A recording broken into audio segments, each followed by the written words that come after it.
সন্তানকে আমরা নিজেরা খাওয়াই দিই আল্লাহর ওয়াস্তে।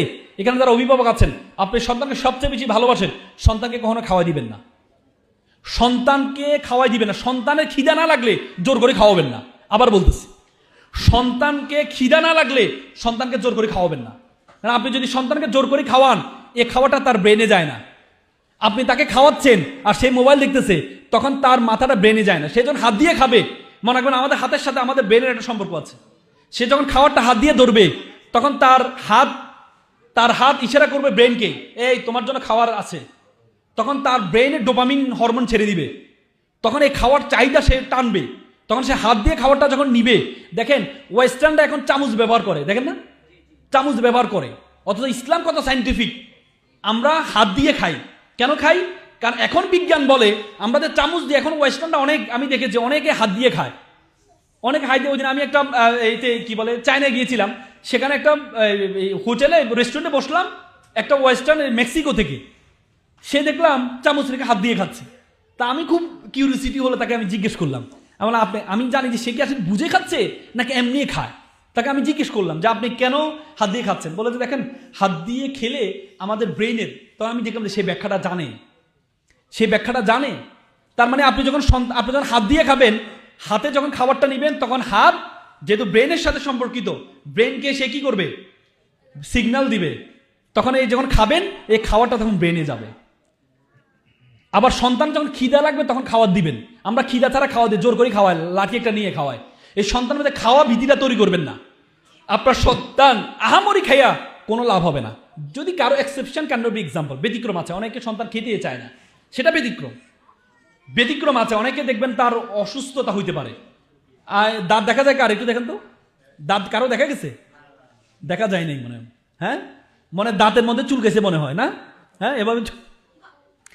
আচ্ছা তুমি এখন ডিসকালিফাইড হও না, তোমার দাঁতে চুল গেছে এর জন্য দেখা গেছে, ঠিক আছে, ওকে। দেখেন সন্তানদেরকে আমি আপনাদেরকে বলি, সন্তানদেরকে সবসময় পুরস্কারের চিন্তা করবেন, হতাশ করবেন না কখনো। আমরা সন্তান তখন এখন যদি কথা বলতে ধমক মারেন আপনি, আলটিমেটলি আপনি ধমক মারলে এই সন্তানকে কি সে ধমক বুঝবে না। আমরা সবসময়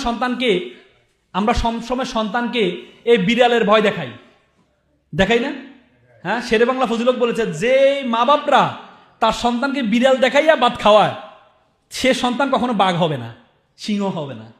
সিংহ দেখাইয়া ভাত খাওয়াবেন, বাঘ দেখাইয়া বাঘ আসবে, বিড়াল আসবে, এই কুকুর আসবে না, সন্তান করবেন না। বড় বড় জিনিস দেখাইয়ে তাকে ভয় দেখাবেন, বাঘ, সিংহ। তখন সে বলে বাঘটা আবার কি জিনিস একটু দেখি, সিংহটা আবার কি জিনিস একটু দেখি। সিংহটা একটা জিনিস সন্তানের মধ্যে। দেখেন পৃথিবীতে এত প্রাণী থাকতে, আচ্ছা সিংহ এবং বাঘ আমাদের কোনো উপকারে আসে? একটু সাইলেন্ট করে। সিংহ এবং বাঘ আমাদের কোনো উপকারে আসে বলেন তো?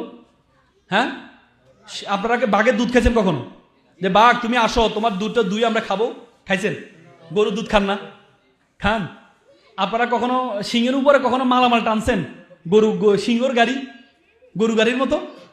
অথচ আমরা যখন কোনো সন্তানকে বলি বাঘের বাচ্চা, সিংহের বাচ্চা বলি, খুশি হয়। কিন্তু যখন কুকুরের বাচ্চা বলি, গরুর বাচ্চা বলি, তখন বলে গালি। অথচ গরুটা আমাদের সবচেয়ে বেশি উপকারে আসে। গরু আমাদের কি আসে?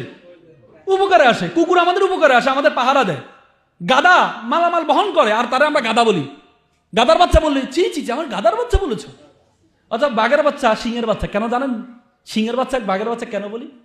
মনে রাখবেন তো, হচ্ছে সিংহ বনের রাজা। কেন? আমি দেখেছি সিংহ যে অঞ্চলে থাকে, মাসাই মারা সাফারিতে দেখেছি, ওই অঞ্চলে আশেপাশে কোনো প্রাণী থাকে না। সে কিছুক্ষণ ঘুমায়, এরপর খিদা লাগলে উঠে, আর দেখতে বাপসাপ তার, মানে তার নিজের মধ্যে সে নিজেকে মনে করে রাজা, এই জন্য সে রাজা। সে নিজেকে রাজা মনে করে, এই জন্য রাজা। আপনি আপনার সন্তানকে রাজা সেই জন্য মনে করে সে রাজা। আমরা বলি গাধার বাচ্চারা কোথা থেকে আসলো, কি অপরাধ করছিলাম, কেন এই পেটে নিজে গাধার বাচ্চারে বলি না আমরা? না, সন্তানকে হতাশ করবেন না।